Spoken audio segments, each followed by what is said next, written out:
সুপ্রদর্শক আসসালামু আলাইকুম, স্বাগতম আজকের এই আলোচনা। সাথে আসিমি মাসুদ রানা। দর্শক, আবারও মধ্যপ্রাচ্য জুড়ে ভয়ঙ্কর এক যুদ্ধ। ইতিমধ্যে ইরানের আইআরজিসির পক্ষ থেকে বলা হচ্ছে যে মধ্যপ্রাচ্য জুড়ে আমেরিকার 85টির বেশি সামরিক ঘাঁটিতে তারা ব্যাপক ধ্বংসযজ্ঞ চালিয়েছে এবং সেখানে ব্যাপক ক্ষতি হয়েছে, যেটা পূর্বে হয়তো মধ্যপ্রাচ্য কখনো দেখেনি, কল্পনা করতে পারেনি। এই হামলার ফলে পুরো মধ্যপ্রাচ্য জুড়েই ইতিমধ্যে আতঙ্ক ছড়িয়ে পড়েছে। দর্শক, এই আক্রমণটা ইরান কেন করলো? এর আগে গত রাত্রিতে যুক্তরাষ্ট্রের পক্ষ থেকে ইরানের 80টিরও বেশি লক্ষ্যবস্তুকে টার্গেট করে মার্কিন সামরিক বাহিনী সেখানে ব্যাপক ধ্বংসযজ্ঞ চালিয়েছে। তারই জবাবস্বরূপ আজকে সকালে ইরানের আইআরজিসির পক্ষ থেকে এই যে মধ্যপ্রাচ্যের 85টিরও বেশি মার্কিন সামরিক ঘাঁটিতে তারা ব্যাপক ধ্বংসযজ্ঞ চালিয়েছে। কিন্তু প্রশ্ন হচ্ছে সেখানে যে হঠাৎ করে কেন দুই পক্ষই আবার যুদ্ধ জড়িয়ে গেলেন, এর পিছনে কাদের ইন্ধন আছে, সেটা আমরা আজকে পরিষ্কার করার চেষ্টা করব। এবং আরেকটি বিষয় আপনাদের এটার সাথে শেয়ার করি, সেটি হচ্ছে যে মার্কিন যুক্তরাষ্ট্রের প্রেসিডেন্ট ডোনাল্ড ট্রাম্প তিনি স্পষ্ট আজকে জানিয়ে দিচ্ছেন যে ইরানের সাথে আর কোনো শান্তি চুক্তিতে তারা যাবে না, বা শান্তি চুক্তি আলোচনা এখানেই শেষ। এটা বলার কারণ কি, এটাও আজকে উদ্ঘাটন করার চেষ্টা করব। অবশেষে আমরা যেটা বলবো যে হঠাৎ করে ন্যাটোভুক্ত রাষ্ট্রগুলোর মহাসচিব মার্ক রুটেও তিনি স্পষ্টভাবে জানিয়ে দিলেন যে ইরানের উপর যে মার্কিনদের আক্রমণ হয়েছে সেটা দরকার ছিল। কারণ হচ্ছে ইরান বারবার শর্ত ভঙ্গ করছে, আর এই শর্ত ভঙ্গ করার কারণে যুক্তরাষ্ট্রের এই মুহূর্তে ইরানের উপর আক্রমণ করা খুবই প্রয়োজন ছিল, যেটা করিয়ে দেখিয়েছে সফলভাবে।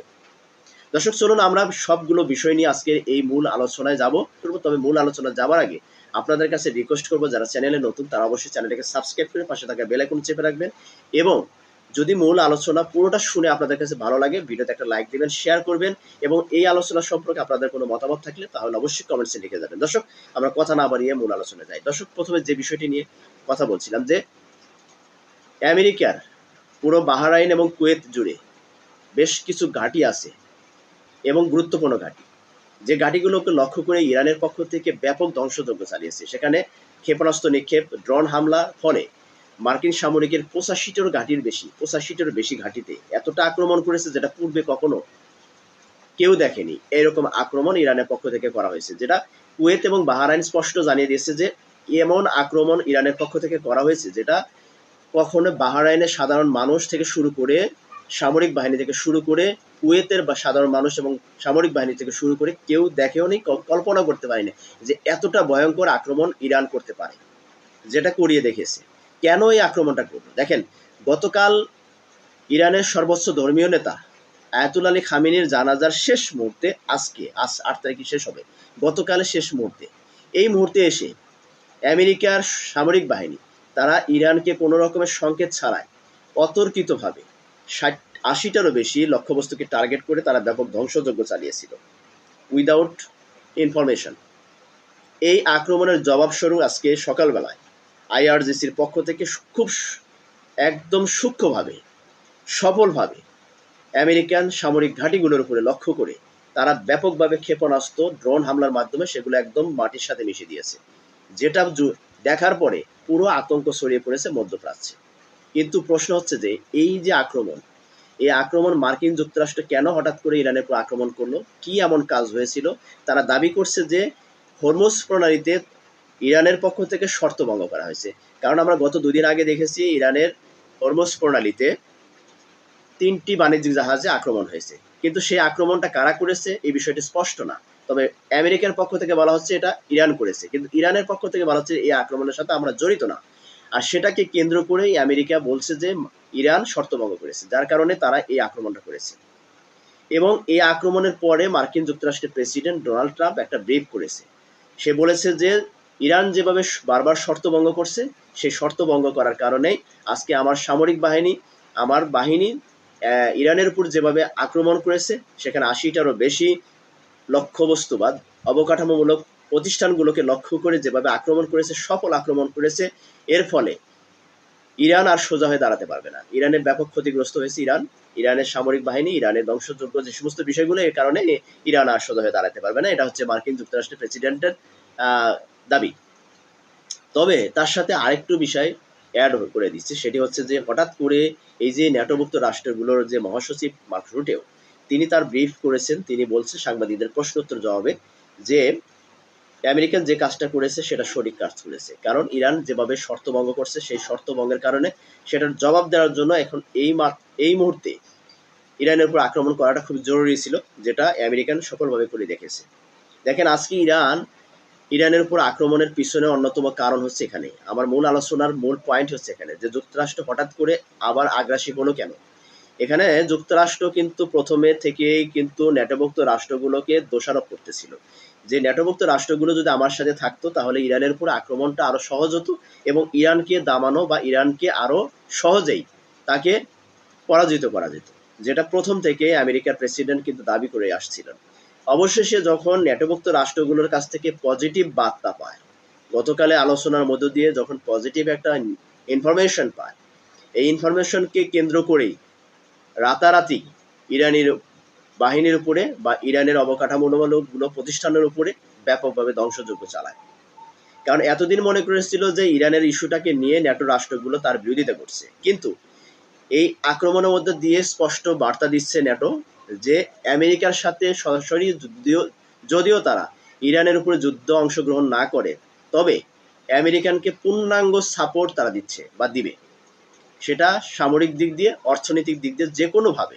ন্যাটোভুক্ত রাষ্ট্রগুলোর মধ্যে আবার নতুন করে তাদের ভিতরে কন্ট্যাক্ট হয়েছে, চুক্তি হয়েছে, যার ফলে ইরান ইস্যু এবং ইউক্রেন ইস্যুটাকে নিয়ে তারা ব্যাপকভাবে মূল আলোচনায় ছিল এই দুটি রাষ্ট্র, যে কিভাবে রাশিয়া থেকে ইউক্রেনকে মুক্ত করা যায় এবং ইরান থেকে কিভাবে যুক্তরাষ্ট্রকে মুক্ত করা যায়, অর্থাৎ যুক্তরাষ্ট্রের যে আক্রমণ বা তাদের যে যুদ্ধটা, এই যুদ্ধটা সফলভাবেই কিভাবে সম্পন্ন করা যায়, সেটাই ছিল এই ন্যাটোভুক্ত রাষ্ট্রগুলোর মূল আলোচনা।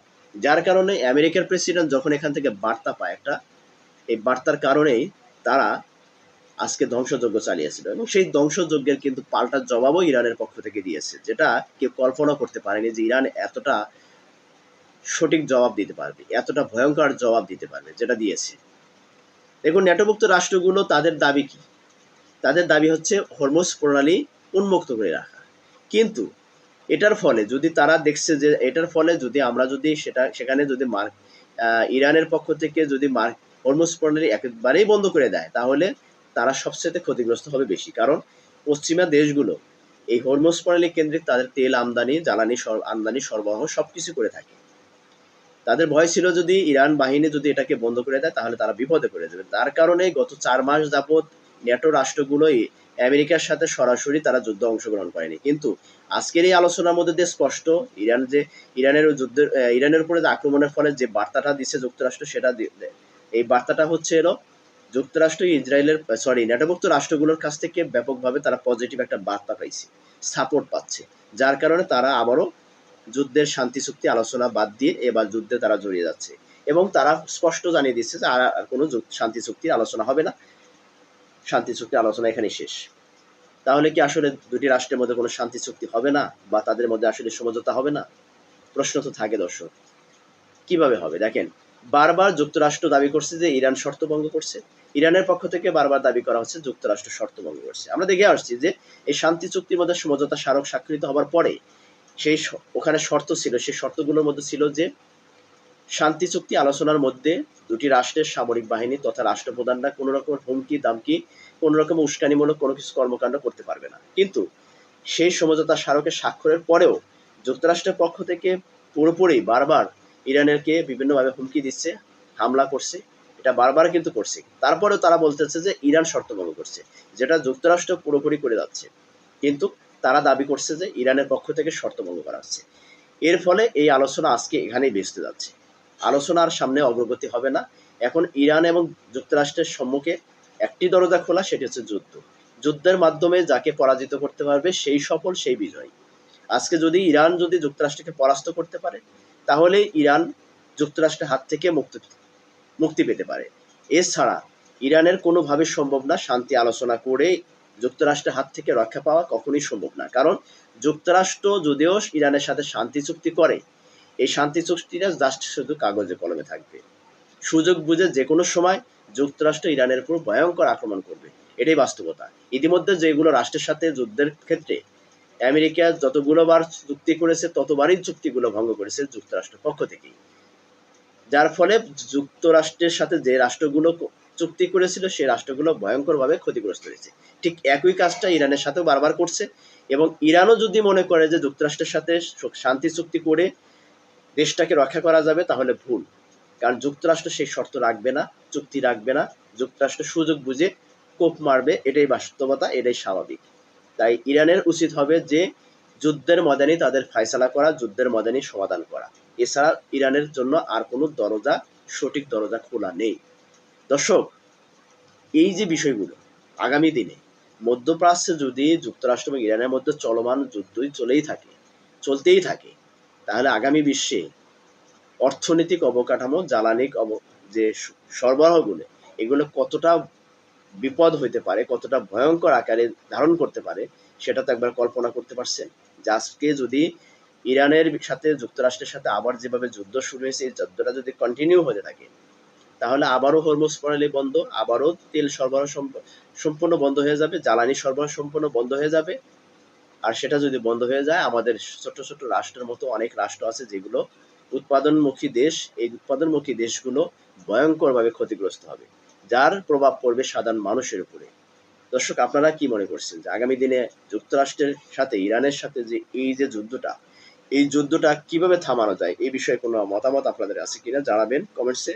আর আলোচনা শুনে যদি আপনাদের কাছে মনে হয় যে জি, আলোচনাটা গঠনমূলক হয়েছে, তাহলে অবশ্যই ভিডিওতে একটা লাইক দিবেন, কমেন্টস করবেন। পারলে আবারও বলছি, চ্যানেলটাকে সাবস্ক্রাইব করে পাশে থাকা বেল আইকন চেপে রাখবেন।